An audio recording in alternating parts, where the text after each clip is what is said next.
In recent days, a woman captured the world's attention by claiming she is Madeleine McCann. The resemblance exists, her story is full of mysteries, and now a DNA test may reveal the truth. But is this the answer the world was waiting for, or just another false lead? A name began circulating on the internet and in news reports around the globe. Julia Faustina, a young woman who claims to be Madeleine McCann. She says she has fragmented memories of her childhood, does not trust her own parents, and found physical similarities with the missing girl from 2007. But what really caught the public's attention was something that had never happened with the other claims. A DNA test was requested that could once and for all answer the question that has haunted this case for over 15 years. The internet exploded.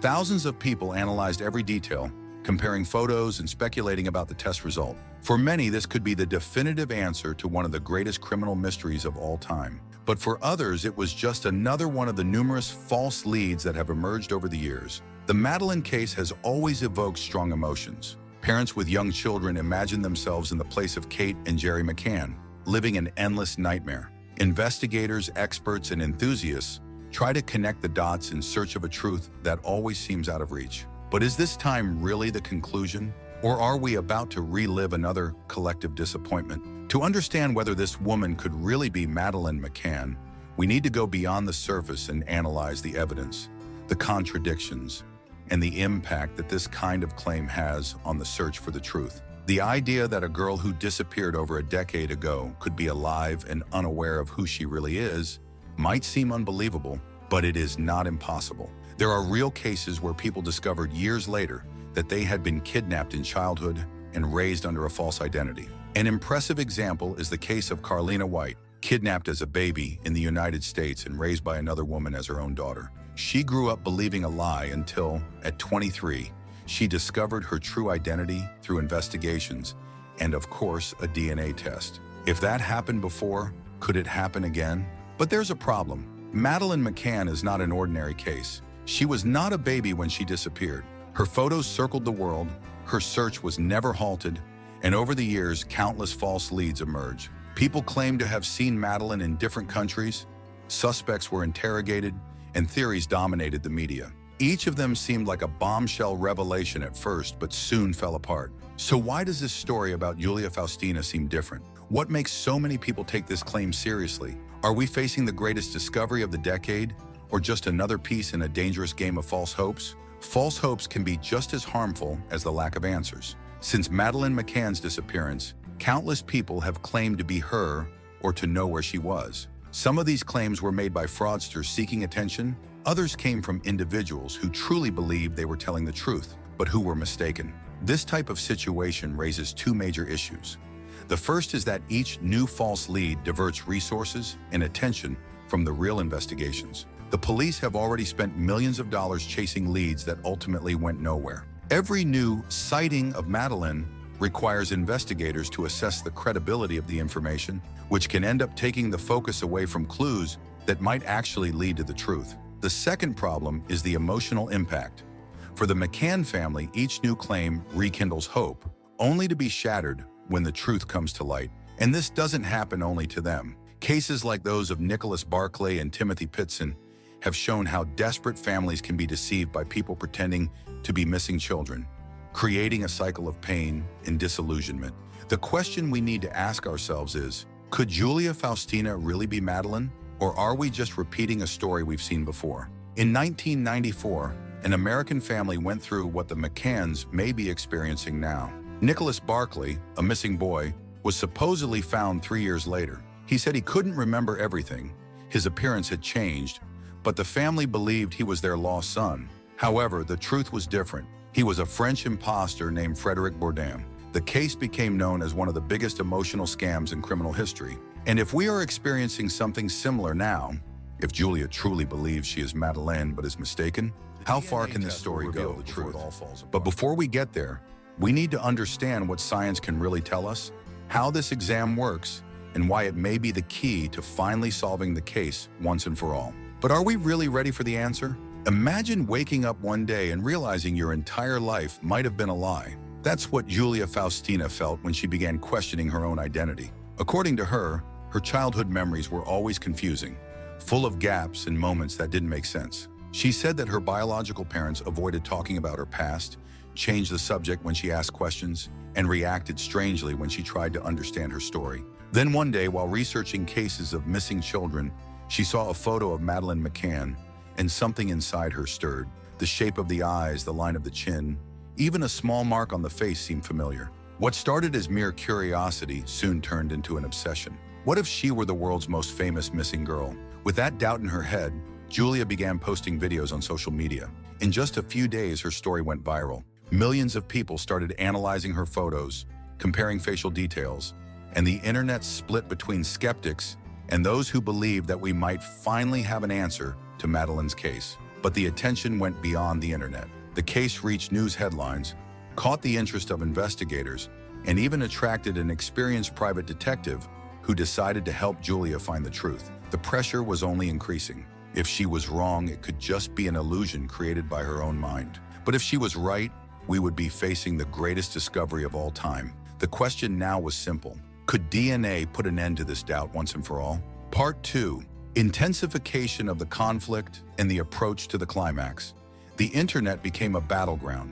On one side were those who were certain that Julia was Madeleine, pointing out physical similarities and arguing that her mysterious story was convincing. On the other side were skeptics who saw it all as just another illusion fueled by the media and the desire to believe. Meanwhile, Julia's family reacted with a concerning silence. If she was wrong, why didn't her parents simply refute the story with concrete evidence? Why didn't they show her birth certificate or any document that would eliminate any doubt? The lack of answers only deepened the mystery, but there was another factor that made everything even more confusing. Is the human mind capable of creating false memories? Experts pointed out that, in some cases, people can develop memories of things that never happened, especially when undergoing intense emotional stress. Did Julia really believe she was Madeleine, or was she just interpreting signs she wanted to see? Social media turned into a virtual courtroom.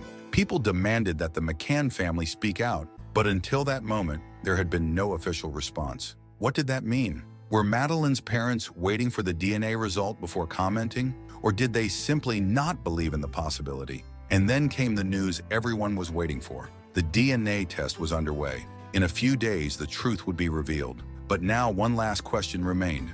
Is the world really prepared for that answer? The moment everyone had been waiting for finally arrived. The DNA test was being carried out, and the world held its breath. If Julia were really Madeleine McCann, it would be one of the greatest criminal revelations in modern history. But what if she wasn't? What would happen to her, her biological family, and all those who had believed in the possibility? Julia went from an unknown to a globally famous name in just a few days. Every detail of her appearance was scrutinized. Every word she said was debated. People made montages comparing her childhood photos with those of Madeleine, trying to find any detail that confirmed their suspicion. Meanwhile, the pressure on the McCann family also grew.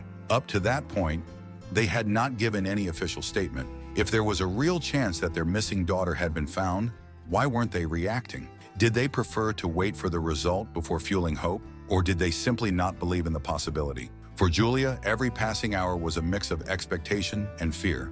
If the test confirmed that she was Madeleine, her life would change forever. Reunite with a family she hadn't seen in over 15 years, and accept that everything she knew about her childhood was a lie. But if the DNA proved otherwise, what would remain for her? How could she move forward after convincing herself that her identity was something else? The answer was about to be revealed, and the whole world was waiting. Part 2. The Path to Resolution. As the news spread, forensic experts began explaining how the DNA test worked and what we could expect from the result. This was not a simple exam, but a detailed process that compared genetic information to confirm or rule out any connection between Julia and the McCann family. If Madeleine were alive, her DNA should match that of her biological parents. But what if the McCanns did not have a direct sample for comparison? In that case, scientists could use genetic records from close relatives to confirm if there was a connection. This had already been done in several past cases. The case of Carlina White, kidnapped as a baby and raised by another woman without knowing her true identity, was only resolved when a DNA test confirmed her biological origin. J.C. Dugard, who was missing for 18 years, also had her identity confirmed by science. Even criminals have been unmasked this way, like the Golden State Killer, identified more than 40 years after committing his crimes. But unlike those cases, Julia's situation was different. There was no proven kidnapping, no real evidence that she had been taken from another family. It was all based on a suspicion, a feeling, a belief. So when the DNA result was finally released, it brought a truth that many had feared, but also expected. The test came back negative.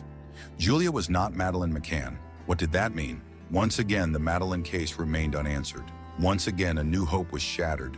And now the lingering question was, how many more false leads will emerge before we finally discover the truth? From the beginning, this case evoked a mix of hope and skepticism. The possibility of finally uncovering what happened to Madeleine McCann had the entire world turning its attention to Julia Faustina. But as days passed and experts analyzed the story, contradictions and doubts began to surface. First, Julia's behavior drew attention. Some saw her as a young woman desperate for answers, while others believed she was merely seeking notoriety. Her accounts of her childhood were vague, and when confronted with more specific questions about her supposed connection to Madeleine, her answers seemed inconsistent. Furthermore, Julia's family vehemently denied her claims. Her parents released documents, photos, and even medical records showing that she was born years after Madeleine's disappearance. They claimed that Julia suffered from emotional problems and that they were concerned about her mental health. But none of that was enough to quench the public's curiosity. After all, how many times have unlikely leads ended up leading to major discoveries? The DNA test was the only way to put an end to the doubt. So when the result was finally announced, the truth was revealed. Julia Faustina was not Madeleine McCann. The impact of this result was immediate. For some, it was the expected outcome, a further false lead in a case already full of frustrations. For others, the revelation brought a sense of emptiness. After all, for weeks there had been a real expectation that this could be the definitive answer to the mystery. Julia, who until then had been seen as a possible victim, now became the target of criticism. Many accused her of deliberately lying for fame, while others believed she had been manipulated by people interested in gaining visibility with her story. The McCann family, who had already endured countless false hopes over the years, remained silent. For them, this was just another of many disappointments in their search for the truth. But this story raised a larger question. To what extent do the media and social networks amplify false leads, diverting attention from what really matters? The Madeleine McCann case has always been treated as a media phenomenon, and this situation was no different. The name Julia Faustina dominated international headlines, and her story was repeated in newspapers, TV programs, in social networks, even before any concrete evidence was presented. This raises an important question. Does this exposure help solve cases or simply create a wave of misinformation?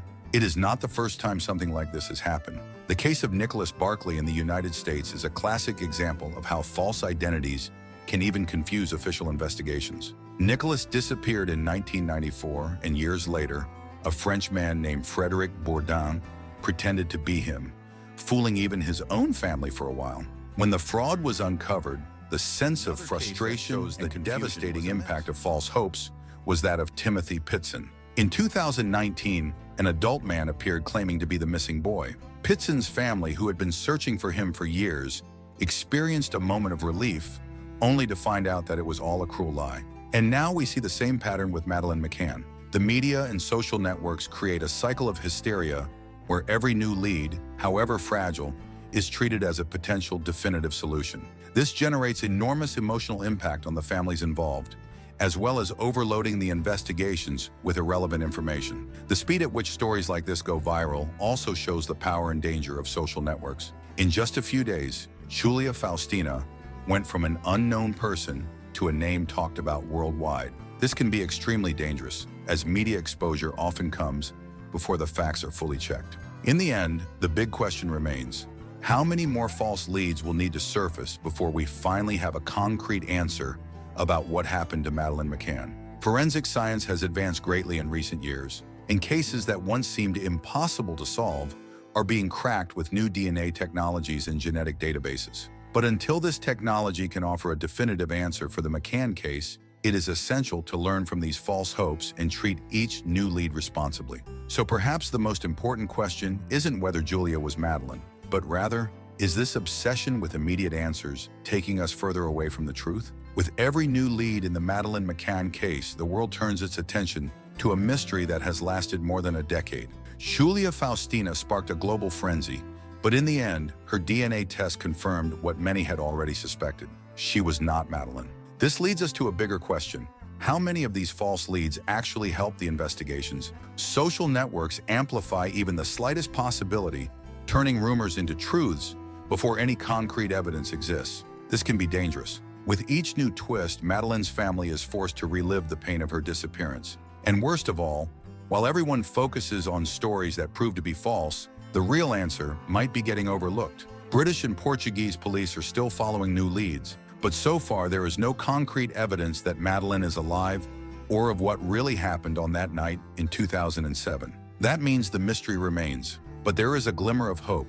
Science has come a long way since then. New DNA technologies have already helped solve old cases, and if Madeleine is still alive, genetic databases and facial recognition could be the key to finding her. The truth is that this story is not over yet. Even if this lead has turned out to be another disappointment, the Madeleine McCann case remains open. Now, I want to know your opinion. Do you think Madeleine could still be alive?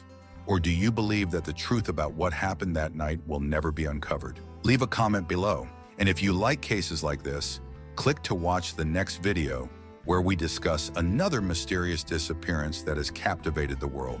Oh, and if you made it this far, comment "I am an investigator" so I know you stayed with me until the end. See you in the next mystery.